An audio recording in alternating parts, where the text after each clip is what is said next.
In the 1600s, Galileo was one of the first people to build a telescope that looked at the sky. He discovered that Venus had phases like the moon, that the moon has mountains and valleys, and that Jupiter has its own moons. This apparently did not go over very well when he was brought before the Inquisition.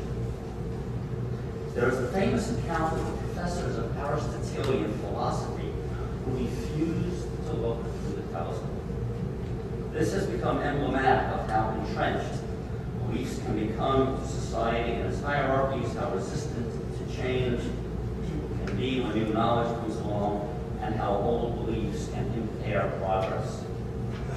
You may believe that people are stubborn and slow to adopt new beliefs, but that story about the professors refusing to look, don't believe it never happened. Good morning, friends. Good morning. Consider the following statements. I believe that snow is white.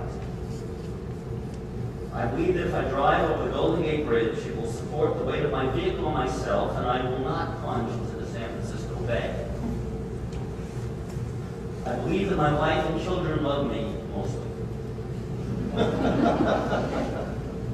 I believe that the sun will rise in the east tomorrow morning. I believe that in a previous life I was the queen of an African civilization. I believe that the founding fathers intended this to be a Christian nation. I believe that everything in the universe is composed of these incredibly small components called atoms that I cannot see. I believe that atoms are made of impossibly smaller components called quarks that come in different flavors and colors that it is not even theoretically possible to see. I believe that quarks are composed of ridiculously smaller components called strings that may not even be possible to theorize about. I believe that the climate on Earth is changing in ways that threaten our way of life, if not our very survival as a species, and that these changes are largely due to preventable behaviors of humans. I don't believe that humans cause climate change. I believe that the universe was created in 6 days, a few thousand years ago. I believe that the universe was created about 20 billion years ago. It started out as a particle called the singularity, which exploded in an event called the Big Bang, which was responsible not only for creating all the stuff in the universe, but also for creating what we call time and what we call space. I believe that in 1827, Joseph Smith dug up golden plates from the secret location in New York State, on which was inscribed the Third Testament of the Bible. They had been buried there in the year 384 AD by the angel Mormon. And the location of the plates were revealed to Smith by Mormon's son, the angel Moroni. So it's pretty easy to make fun of some of the beliefs people hold, especially some religious beliefs, virgin birth, resurrection, reincarnation. And this mocking can come especially easy if you're a person who has struggled within an established religion, perhaps as a child, was scared to death by tales of eternal hellfire, who was punished for asking questions that seemed innocent. But some of the things that science teaches us, things that educated thinking humanists believe, can seem, well, unbelievable, incredible, impossible as well.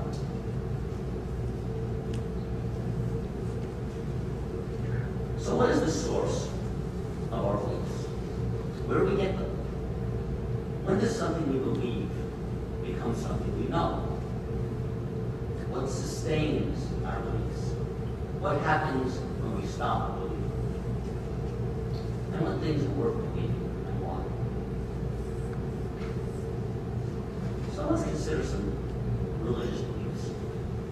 Where do believers get these beliefs? Scholars who study religious belief agree that beliefs are contagious. We catch them from our mouths. In almost every age and in almost every place, children grow up to have the religion of their parents.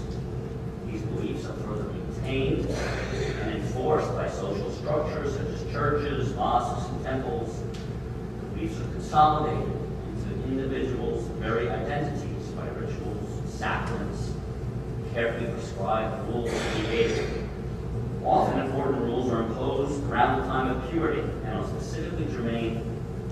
assuming obligations to the claimant. Probably because of how religious beliefs are taught, they become all wrapped up in identity, and self-image, and social structures, and societal expectations, and the very bases of our emotional well-being. Religious beliefs, what's ingrained, can be hard to change. My own youthful struggles with religious beliefs were somewhat traumatic. I sometimes refer to myself as a recovering Catholic. And most of us, in this room anyway, have our own story of struggle with traditional religious beliefs that we can share. But I think I had it easy relative to the experience of some of the friends I met here at Westside UU and at the Ethical Societies I've been affiliated with. For example, I have several friends who are ordained as clergy into traditional and some not so traditional religious communities. They were held in esteem and positions of authority. They were respected teachers and leaders, but when the beliefs underpinning their allegiance faded, they took the step to renounce these beliefs, and that came at great personal cost. It usually results in being shunned, ostracized, and losing the blessings of family and community. This is a very high price to pay. So we get our beliefs from our parents and communities, but where do they originate? Well, for the common Western monotheistic religion, they began in texts written hundreds or thousands of years ago by desert-dwelling nomadic people. And some people today believe that the sacred texts we have inherited from those days are a literal fact, the Word of God, infallible as a whole.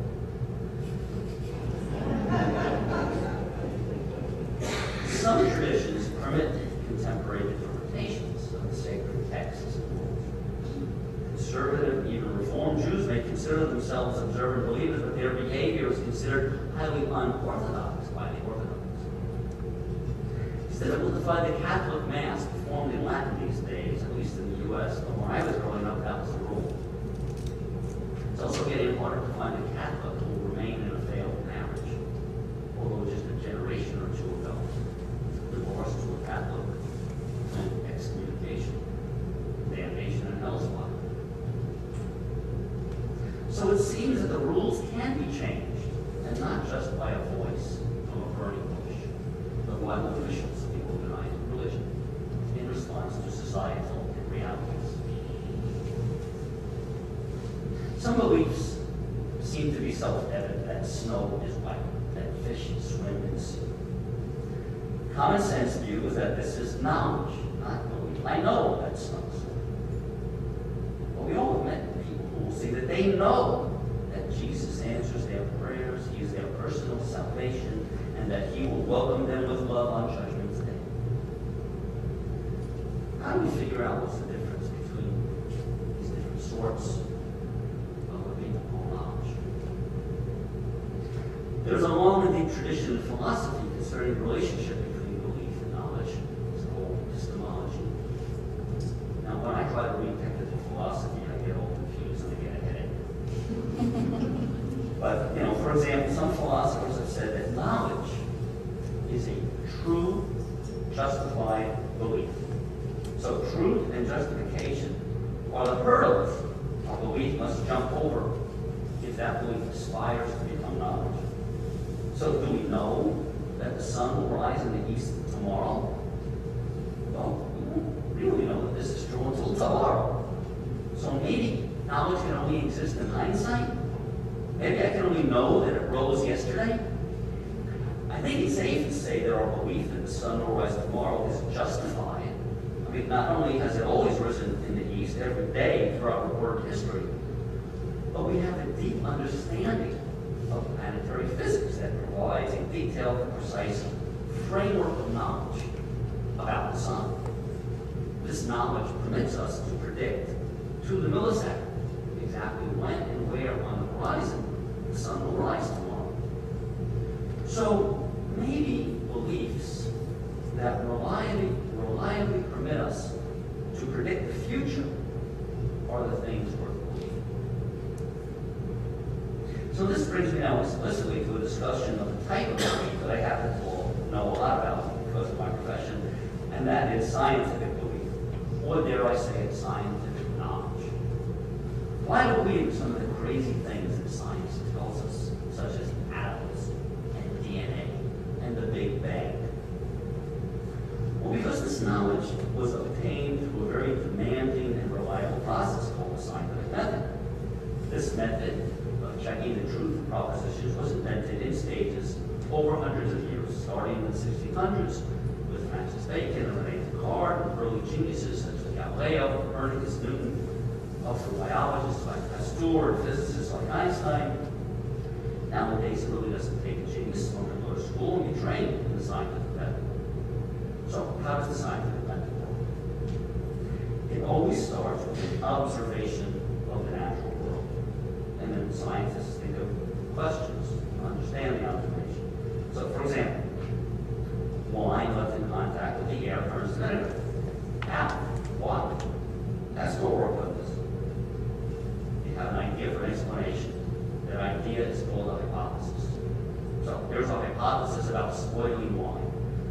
Microorganisms are eating the alcohol in the wine and digesting it into acetic acid. Okay, then the scientists make some if-then predictions based on the hypothesis. If microorganisms are in the wine, then I should be able to see them if I look at a drop of wine in a microscope.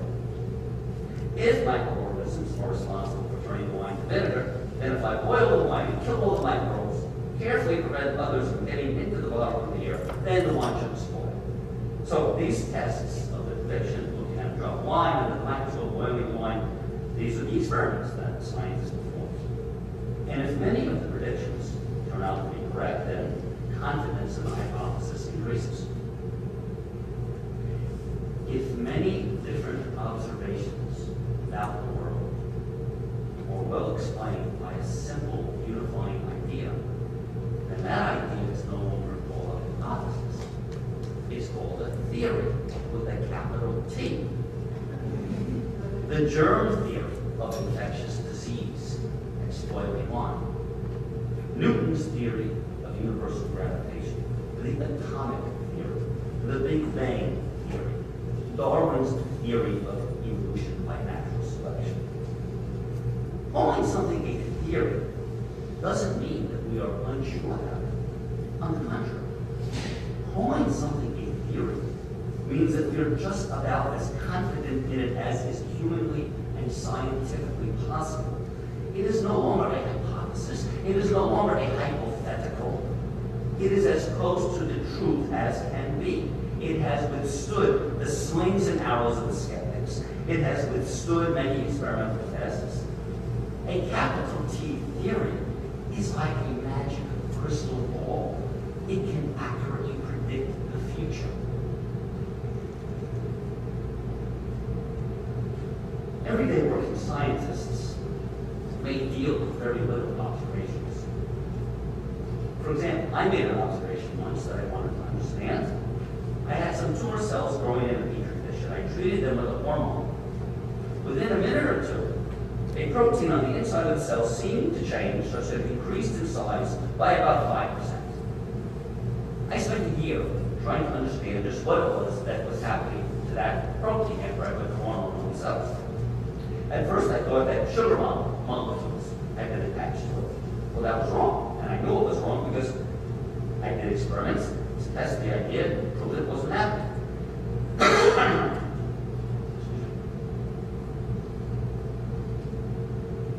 Then I thought maybe phosphate had been added to the protein. That seemed to be correct. I could measure additional phosphate going onto the protein. So there were already 3 known ways in which this protein could get phosphate put on. There were 3 different sites for phosphorylation, to use it for that. I thought that phosphate was placed at site number 2, and that was incorrect. The number 2 site was on the left half of the protein. The experiments I did demonstrated the new phosphate went on to the right half of the protein. But further experiments showed that it wasn't the first or the third way either. It looked like treating the cells with this hormone was causing the protein to gain a phosphate in a 4th place, a place that had not been seen before. Now this was actually an interesting discovery. I mean, it was interesting for maybe 40 people in the entire world, but It was a novel new fact about nature that I had discovered. I had created a tiny bit of knowledge, and this took me over a year. So, it took a year to gain confidence in this belief about something very small. Minor modification in one protein has tens of thousands of other cells. For me to say, this is knowledge. I know that this hormone puts this phosphate in this particular place. Think of this little factoid as a single brick. But giant, even magnificent and beautiful buildings are built of bricks. My little brick of a fact helps other scientists work out the enzyme systems that couple the hormone to the protein phosphate.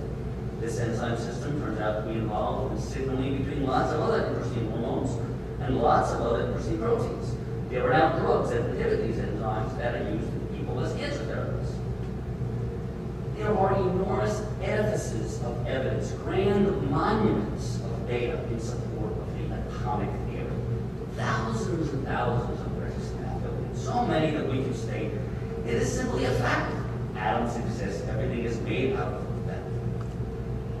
And if you don't really believe this, you're uncertain, if we had more time and you were interested, I could talk about the history of chemistry and how we came to believe in and understand atoms. You know, the same is true for Darwinian evolution. Biological species evolved by natural selections. All creatures on Earth are members of the same extended family. From bobcats to banana slugs, from East Indian tea trees to West Indiana Tea Party Republicans. We're all cousins. Enormous amounts of evidence from molecular biology, from geology, from developmental biology demonstrate and document this. Many deny it. Indeed, most of the people in the world do not believe in evolution. Certainly, the majority in Texas do. So most people, including the literate and educated ones, do not accept that science provides a path to things worth believing. Or perhaps it's more accurate to say that they pick and choose which scientific facts to believe in. And who can blame them, really? Especially when science says something that contradicts what you've heard from people we have loved and respected your whole life. When you're asked to abandon beliefs that you cherish, that are part of your identity. When believing something different can cause you to be shunned by the community. My guess is that the view of most of us in this room is that believing creationism is like believing the world is flat. We can be hard-nosed about this and say facts are facts, ignore them and you're peril. Those creationists are just being ignorant dum-dums. But that is insensitive, not helpful, and not even right. Not everything in science can be held as dogmatically true. In fact, the opposite. The scientific method demands vigilant skepticism. Unless you carefully examine the evidence for yourself and are qualified to judge it, believing what some guy in a white coat says is still a matter of faith for each of us individually. I was trained in biology and chemistry. I haven't any way of judging who may be correct in an argument between astronomers or nuclear physicists. So I'm sympathetic to the many people who, number one, have a lot to lose if they believe in evolution. And number two, also those who simply do not know what to think about creation and evolution. Folks who are agnostic on this. So how do you argue with creationists or evolution agnostics? Well, the short answer is don't. But if you must, argue respectfully, vigorously, armed with knowledge. These battles are more political than philosophical anyway. One cannot use the scientific method as a general guide to things worth believing in everyday life. Life is not a laboratory. You won't help the addict who believes she cannot do without her drug. Science can demonstrate that she can do without the drug. That her health and life would be better off without the drug, but it by itself won't help her, right? I should qualify that. Science can study different clinical or behavioral approaches to addiction treatment, help determine which ones are foolish, which ones have an actual chance of helping. And these are important but very difficult studies that do not always provide clear knowledge. Take it from me, someone who's worked with mice and rabbits and different animals. Humans are lousy experimental animals. They're heterogeneous in genetics and temperament and experience. And even when they're enrolled in a clinical study, are subject every day to forces that are challenging or impossible to control for. So can we ever use the scientific method in everyday life? Now, sort of. Here are a few ways. Be skeptical. If someone makes a claim, don't believe it. And don't disbelieve it, just based on who's saying it. Question authority.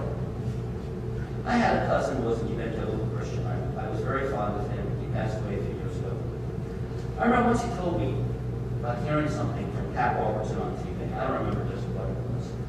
I tried my best to gently tell him that what the Reverend said was just factually incorrect. He said to me, but Reverend Robertson, why would he? I trust him. I believe him. Well, Reverend Robertson may also have sincerely believed what he said, and therefore not technically a lie, but he was incorrect and trivially so. Some of us more progressive types may be guilty of uncritically accepting everything and say, as here above the press release. Or what Thomas Friedman writes in the New York Times, or what President Obama says during his speech. These are bad habits. Get your information from multiple sources and think things through. Also be open-minded. Don't be too afraid of changing your mind, of letting your understanding and beliefs evolve and grow. This may involve something minor like trying snowy French cheese, even though we have always believed you hated such things. Or something important, such as learning that someone you thought you had nothing in common with, without Mormon or Muslim, for example, shares many mutual values with you, maybe even friends and activities you can share. Science progresses because it is a self-correcting process, able to get closer to true knowledge by testing assumptions and discarding the ones that prove false. So clean your house now and then. Try to identify and discard a few of your falsified beliefs, even if they are cherished ones. And lastly, recognize that we need to live and act on the basis of our beliefs and our values every day, even if we are honest enough with ourselves to recognize that not everything we believe is something we know. Have faith and confidence in yourself and be as honest and true as you can, and then act based on those things that you have decided are worth believing. And rise, embody your spirit, and join me in singing our closing hymn number 90.